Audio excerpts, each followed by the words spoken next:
सैकड़ों साल पहले वृंदावन एक निर्जन जगह था जहां सिर्फ पेड़ पौधे थे। रात में अजीब सी रोशनी दिखाई देती थी। एक दिन स्वामी हरिदास जी, जिन्हें तानसेन के गुरु भी कहा जाता है, ध्यान में लीन थे। तभी एक दिव्य प्रकाश उनके सामने प्रकट हुआ। उसी रात उन्होंने देवी राधा भगवान कृष्ण को साक्षात देखा।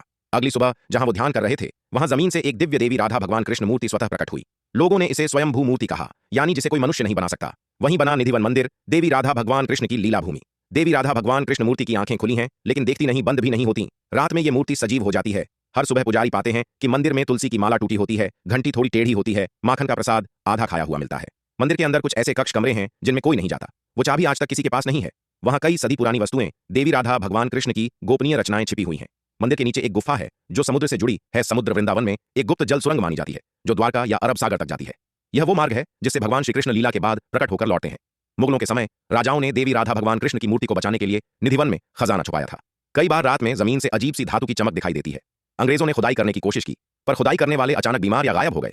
यह खजाना किसी इंसान के लिए नहीं, देवी राधा भगवान कृष्ण की लीला का हिस्सा है। जो भी इसे चुराना चाहेगा वो नष्ट हो जाएगा। निधिवन के नीचे एक जल मार्ग है जो अक्षय पात्र की तरह है। यह मार्ग द्वारका नगरी तक जाता है जहां श्री कृष्ण ने अपना राज्य चलाया। यह एक ऊर्जा मार्ग है जिससे लीला की शक्तियां आती जाती हैं। अब तक कोई इसे नहीं खोज पाया। जैसे ही खुदाई शुरू होती है, भूकंप जैसा कंपन महसूस होता है, खुदाई रुक जाती है। आज भी हर शाम पुजारी मंदिर की सभी खिड़कियां दरवाजे बंद कर देते हैं। कोठरी में देवी राधा रानी के लिए श्रृंगार रखा जाता है, बिछिया, चूड़ियां, पान, मिश्री। सुबह वो सब इस्तेमाल हुआ मिलता है। निधिवन मंदिर एक ऐसा स्थान है जहां विज्ञान चुप हो जाता है। वृंदावन उत्तर प्रदेश में स्थित है। यह स्थान एक साधारण बाग नहीं है। यह है निधिवन, भगवान श्री कृष्ण देवी राधा रानी की दिव्य रास लीला का स्थान है। हर शाम आरती के बाद इस बाग के द्वार बंद कर दिए जाते हैं। रात्रि में स्वयं भगवान श्री कृष्ण और देवी राधा रानी अपने सखियों संग रास करते हैं। जो भी मनुष्य उस लीला को देखता है वह अगली सुबह या तो पागल मिलता है या मृत। निधिवन मंदिर के गर्भगृह में स्थित है देवी राधा भगवान कृष्ण की विशेष मूर्ति। यह कोई साधारण मूर्ति नहीं है। यह स्वयं प्रकट हुई मूर्ति है जो हर रात जैसे जीवंत हो जाती है।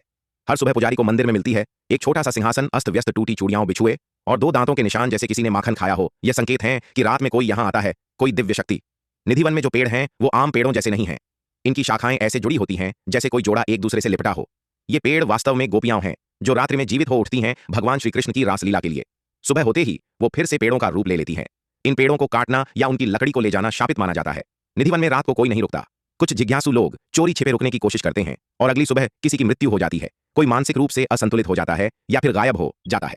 पास के साधु और पुजारी कहते हैं, यह लीला हमारी आंखों के लिए नहीं है, यह दिव्य है। जो भी देखना चाहता है उसका अहंकार नष्ट हो जाता है। निधिवन में एक रहस्य दबा है, एक गुप्त खजाना जो कहा जाता है कि मुगल काल में छुपाया गया था। लेकिन जो भी उस खजाने की खोज में गया वो वापस नहीं आया। यह खजाना देवी राधा भगवान कृष्ण की शक्ति से सुरक्षित है। सिर्फ वही उसे पा सकता है जिसका मन निर्मल हो। हर बार उपकरण रात में बंद हो जाते हैं, कैमरे काम करना बंद कर देते हैं, जैसे कोई अदृश्य शक्ति वहां राज करती है। निधिवन एक ऐसा स्थान है जहां आस्था और रहस्य का संगम होता है। वीडियो को लाइक करें, वीडियो को शेयर करें, चैनल को सब्सक्राइब करें। जय श्री कृष्णा।